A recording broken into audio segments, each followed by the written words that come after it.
ఆగండి ఆగండి. ఒక పెన్, ఒక పుస్తకం, ఒక ఆలోచనతో దేశం యొక్క భవిష్యత్తుని రాసిన ఆ వ్యక్తి ఎవరు?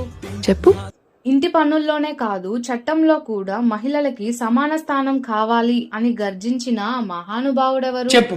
పెళ్లి అనే బంధంలో స్త్రీకి గౌరవం, చాయిస్, డివోర్స్, డిగ్నిటీ ఉండాలి అని దేశాన్ని ఛాలెంజ్ చేసిన ఆ విజనరీ ఎవరు?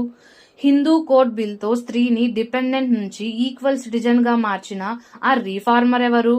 కులం, మతం, ఎడ్యుకేషన్, జెండర్ ఏమీ చూడకుండా ప్రతి భారతీయుడికి ఓట్ అనే ఆయుధాన్నిచ్చిన ఆ రెవల్యూషనరీ ఎవరు? దేవుని దర్శనం కూడా క్యాస్ట్ పేరుతో నిరాకరించేవారు. ఆయన పోరాటం గుడిలోకి వెళ్లడం కోసం మాత్రమే కాదు, self respect, dignity and equal rights కోసం.